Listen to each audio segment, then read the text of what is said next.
السلام علیکم ورحمۃ اللہ وبرکاتہ۔ الحمد للہ وحدہ والصلاة والسلام علی من لا نبی بعدہ، اما بعد۔ اعوذ باللہ من الشیطان الرجیم، بسم اللہ الرحمن الرحیم۔ یا ایہا الناس ان خلقناکم من ذکر وانثی وجعلناکم شعوبا وقبائل لتعارفوا ان اکرمکم عند اللہ اتقاکم۔ اسٹیج پر بیٹھے ہوئے معقر علماء کرام اور معزز سامعین حضرات جو ہندوستان کے گوشے گوشے اور چپے چپے سے تشریف لائے ہوئے ہیں، آل انڈیا اہل حدیث کانفرنس جو 35ویں آپ جو اس میں سماعت فرما رہے ہیں، اس میں شرکت کیے ہوئے ہیں، اس کا موضوع جو رکھا گیا ہے احترام انسانیت اور مذاہب عالم، یہ اپنے نوعیت کا بڑا حساس موضوع ہے اور تمام خطباء نے اسی موضوع پر گفتگو کی ہے۔ اللہ تبارک و تعالیٰ نے ساری انسانیت کو ایک کنبے سے، ایک قبیلے سے، خاندان سے جوڑا ہے۔ آپ اس بات کا اندازہ قرآن کی اس آیت سے لگا سکتے ہیں جو میں نے خطبے کے بعد آپ کے سامنے پڑھی ہے۔ اس کے اندر اللہ تبارک و تعالیٰ نے ساری دنیا کے انسانوں کو آپس میں بھائی بھائی قرار دیا ہے۔ بتایا ہے یا ایھا الناس انا خلقناکم من ذکر و انثی، اے لوگو، ساری کائنات کے انسانوں کو مخاطب کر کے کہا کہ اے ساری دنیا کی مانو ذاتی، اے انسانوں، ہم نے تم کو ایک مرد اور ایک عورت سے پیدا کیا ہے اور ہم نے تمہارے شعبے اور قبیلے بنا دیے ہیں، اور اس کی وجہ یہ ہے کہ لتعارفوا، تاکہ تم ایک دوسرے کو پہچان سکو۔ تو یہ کہا کہ یا ایھا الناس انا خلقناکم من ذکر و انثی، ہم نے ساری انسانیت کو، سب کو ایک مرد اور ایک عورت سے پیدا کیا ہے۔ تم سب کا باپ ایک ہے، تم سب کی ماں ایک ہے، تم سب کا باپ آدم اور تم سب کی ماں ایک حوا، جس کو آپ آشو کہہ لیں، ہیووتی کہہ لیں، شتروپا، تم سب ایک ہی باپ کے اور ایک ہی ماں کے بیٹے ہو، یعنی تم سب آپس میں بھائی بھائی ہو۔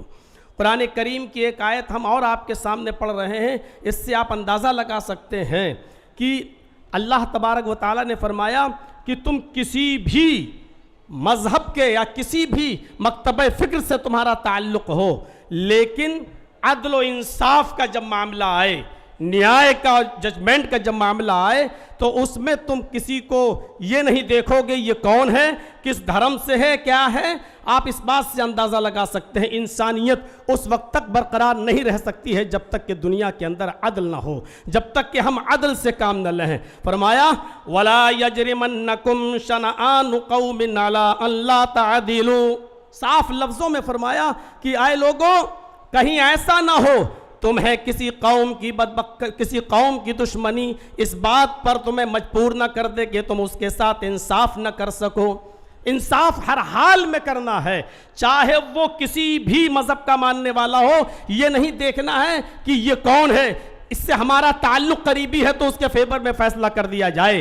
اسلام کی تاریخ کا اگر آپ مطالعہ کریں گے تو ایسے ایسے مناظر آپ کے سامنے آئیں گے کہ حضرت علی رضی اللہ تعالیٰ عنہ کے زمانے میں ایک یہودی مجرم ثابت ہو گیا اور اس کو کوڑے لگانا تھے، لہٰذا حضرت علی رضی اللہ تعالیٰ عنہ نے حکم دیا کہ اس یہودی کو کوڑے لگائے جائیں، اور کوڑے لگانے والا حضرت علی کا غلام تھا قمبر۔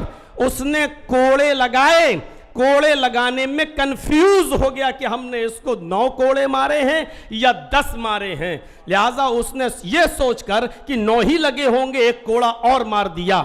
جب اس کو کوڑا لگ گیا تو پھر اس نے حضرت علی رضی اللہ تعالیٰ عنہ سے کہا کہ امیر المومنین، آپ کے خادم نے، آپ کے غلام نے ایک کوڑا مجھے زیادہ مارا ہے اور مجھے اس کا انتقام چاہیے۔ فوراً اسی وقت حضرت علی رضی اللہ تعالیٰ عنہ نے قمبر سے کہا کہ آئے قمبر، ادھر آؤ اور دیکھو یہ یہودی کیا کہہ رہا ہے۔ قمبر نے اعتراف کیا کہ ہاں امیر المومنین، مجھے شک ہے، پتہ نہیں 9 مارے تھے یا 10، تو یہ سوچ کر کہ 9 ہی مارے ہوں گے، ایک اور میں نے مار دیا۔ مجھے اعتراف ہے اس بات کا کہ ہو سکتا ہے کہ ایک کوڑا زیادہ لگ گیا ہو۔ حضرت علی نے فرمایا اب تم کھڑے ہو جاؤ، اور اس یہودی سے کہا کہ کوڑا لو اپنے ہاتھ میں، اور اس یہودی سے کہا کہ اب تم اپنا انتقام لے لو، بدلہ لے لو، اور ایک کوڑا اس یہودی نے مارا حضرت علی کے غلام۔ میں کہنا یہ چاہتا ہوں انسانیت اسی وقت محفوظ رہ سکتی ہے، اس کا تحفظ اسی وقت ہو سکتا ہے جب آپ عدل سے کام لیں گے، اور جہاں عدل و انصاف ختم ہوا وہاں انسانیت بھی مجروح ہوگی، انسانیت کا بھی خون ہوگا۔ اس لیے ہر حال میں اگر آپ یہ چاہتے ہیں کہ انسانیت مجروح نہ ہو، انسانیت محفوظ رہے، تو آپ کو عدل و انصاف قائم کرنا ہوگا، اور جتنا زیادہ عدل ہوگا دنیا میں اتنا ہی زیادہ امن ہوگا۔ آپ کو شاید یاد ہوگا حضرت علی رضی اللہ تعالیٰ عنہ نے بھی ایک یہودی کے خلاف مقدمہ دائر کر دیا تھا قاضی شریح کی عدالت میں کہ میری ایک زرہ ایک یہودی کے پاس ہے، اور جب یہودی کو پیش کیا گیا تو یہودی نے کہا وہ زرہ میری ہے۔ حضرت علی سے کہا گواہ پیش کرو۔ حضرت علی نے جو گواہ پیش کیے تھے شرعی اعتبار سے ان گواہوں کی کوئی حیثیت نہیں تھی۔ قاضی شریح نے امیر المومنین حضرت علی کے خلاف فیصلہ سنایا، یہ کہتے ہوئے کہ اے علی، آپ نے جو گواہ پیش کیا ہے وہ آپ کا بیٹا ہے، اور شریعت محمدی کے اندر بیٹے کی گواہی باپ کے حق میں تسلیم نہیں کی جاتی ہے۔ اے علی، آپ نے دوسرا گواہ اپنا غلام پیش کیا ہے، غلام کی گواہی بھی مالک کے حق میں، آقا کے حق میں قبول نہیں کی جاتی ہے، لہٰذا یہ زرہ کا مالک یہودی ہے۔ حضرت علی کے خلاف فیصلہ سنایا۔ یہ عدل، یہ انصاف ہمیں یہ بتلا رہا ہے کہ جب اس طریقے کا عدل تھا، جب اس طریقے کا انصاف تھا تو انسانیت چین اور سکون کا سانس لیتی تھی۔ یقیناً آج عدل و انصاف ہمارے معاشرے سے ختم ہوتا چلا جا رہا ہے۔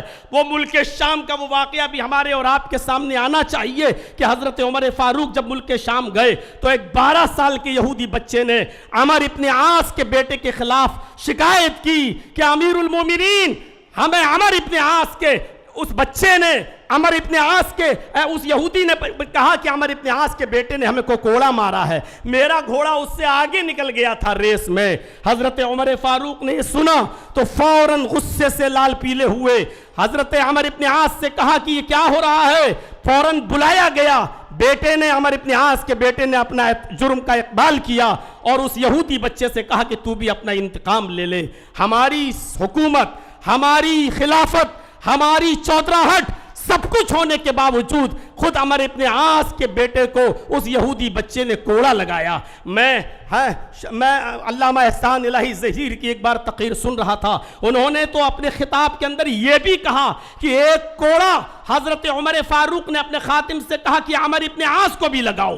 جب عمر ابن عاص کو کوڑا لگا تو انہوں نے پوچھا کہ مجھے کیوں کوڑا مارا جا رہا ہے، میرا کیا قصور ہے؟ تو فرمایا تمہارا قصور یہ ہے کہ تم نے اپنے بیٹے کو صحیح تربیت نہیں دی ہے، اگر تم نے اپنے بیٹے کو صحیح تربیت دی ہوتی تو تمہارا بیٹا ناجائز کسی یہودی بچے کو کوڑا نہیں مارتا۔ یہ تحفظ انسانیت کا میرے بھائیوں وہ دور تھا جب عدل تھا، جب انصاف تھا، تو اس طریقے سے ہمارے معاشرے اور سماج اور سوسائٹی کے اندر انسانیت کا تحفظ تھا۔ آج ذرا آپ اپنے علاقوں میں دیکھیں، اپنے ملک کی بات تو چھوڑ دیجئے، کسی ایک چھوٹی بستی کے اندر بھی آپ کو عدل کے یہ نمونے نہیں ملیں گے، عدل کی یہ چیزیں آپ کے سامنے نہیں آئیں گی۔ قرآن کریم تحفظ انسانیت کے سلسلے میں اتنی عظیم بات کہتا ہے۔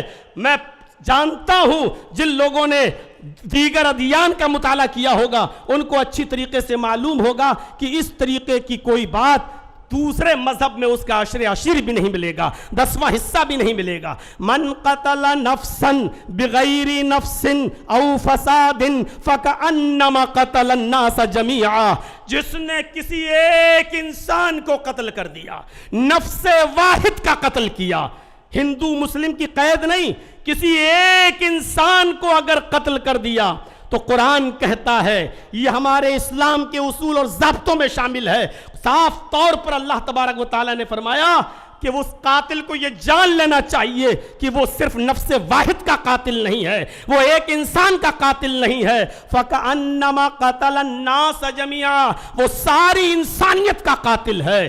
ذرا تصور کریں، اس سے اگر مسئلے نکالیں تو بہت کچھ نکالے جا سکتے ہیں۔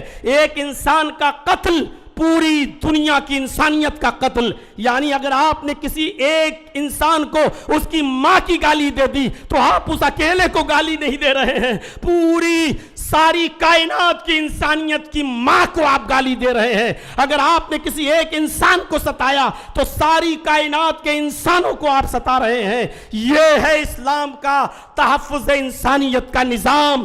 انسانیت کو اتنا زیادہ عروج دیا ہے اور اتنا زیادہ اہمیت دی ہے کہ ہر انسان کو سوچنا چاہیے. جب ماحول خراب ہوتے ہیں تو جنگیں بھی ہوتی ہیں. اگر آپ ہمارے ملک پر کوئی ٹیڑھی نظر ڈال کے دیکھے تو کیا ہمارا ملک خاموش بیٹھا رہے گا؟ ہوتا ہے. اسلامی دور میں بھی جنگیں ہوئیں, لیکن تعجب کریں گے آپ. سوچئے اور سمجھنے کی کوشش کیجئے کہ اللہ کے نبی صلی اللہ علیہ وسلم کے زمانے میں بھی جنگیں ہوتی تھیں, لیکن آپ کو یہ معلوم ہونا چاہیے کہ ان جنگوں کے اندر بھی کتنی پابندی تھی کہ محمد رسول اللہ نے کہا اگر آپ کو لوگ مجبور ہی کر دیں اور لڑنے پر آپ آمادہ ہی ہوں, اس کے علاوہ کوئی چارہ نہ ہو تو تم جنگ کرو, لیکن یاد رکھنا اس جنگ کے اندر بھی تمہارے لیے اصول ہیں, اور اصول یہ ہے کہ تم کسی بوڑھے کے اوپر تلوار نہیں چلاؤ گے, تم کسی عورت کے اوپر تلوار نہیں چلاؤ گے, یہ تم کسی معصوم بچے کی گردن پر تلوار نہیں چلاؤ گے. یہ اصول اور یہ ضابطے بتائے ہیں. یہ نبی اکرم کا یہ فرمان پوری دنیا کی انسانیت کو سوچنا چاہیے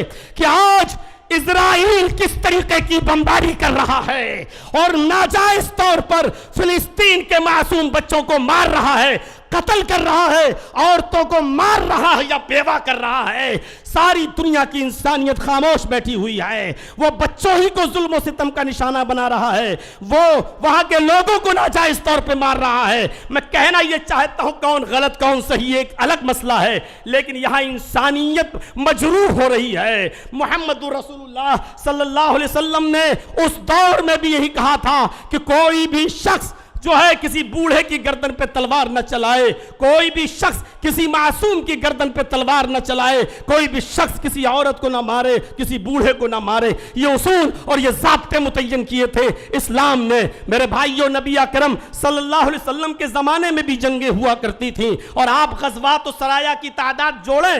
علامہ ابن القیم الجوزی رحمت اللہ علیہ نے زاد المعاد میں لکھا ہے کہ نبی اکرم صلی اللہ علیہ وسلم کے زمانے میں آپ کے غزوات اور سرایا کی تعداد جوڑی جائے تو تقریباً 80 ہے.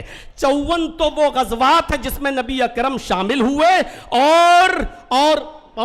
اور 26 وہ جس میں آپ شریک نہیں ہو سکے. تو 80 غزوات و سرایا میں اگر دیکھا جائے تو جو لوگ مارے گئے ان کی تعداد تھی 1018. 80 جنگوں میں وہ بھی غیر مسلم اور مسلمان دونوں کو جوڑا جائے 1018. اگر 80 سے ڈیوائیڈ کر دو تو 13-14 بھی ایک جنگ میں نہیں پڑ رہے ہیں. تو یہ تھی تحفظ انسانیت کا میرے بھائیوں ایک معیار جو اسلام نے متعین کیا ہے. اللہ تبارک و تعالیٰ سے دعا ہے کہ بار الہ ہماری خطاؤں کو معاف فرما کر ہمیں انسانیت کے تحفظ کی بقا کے لیے ہمیں کوشش کرنے والا بنا دے. وما علینا الا البلاغ المبین. وآخر دعوانا ان الحمد للہ رب العالمین. السلام علیکم ورحمۃ اللہ وبرکاتہ.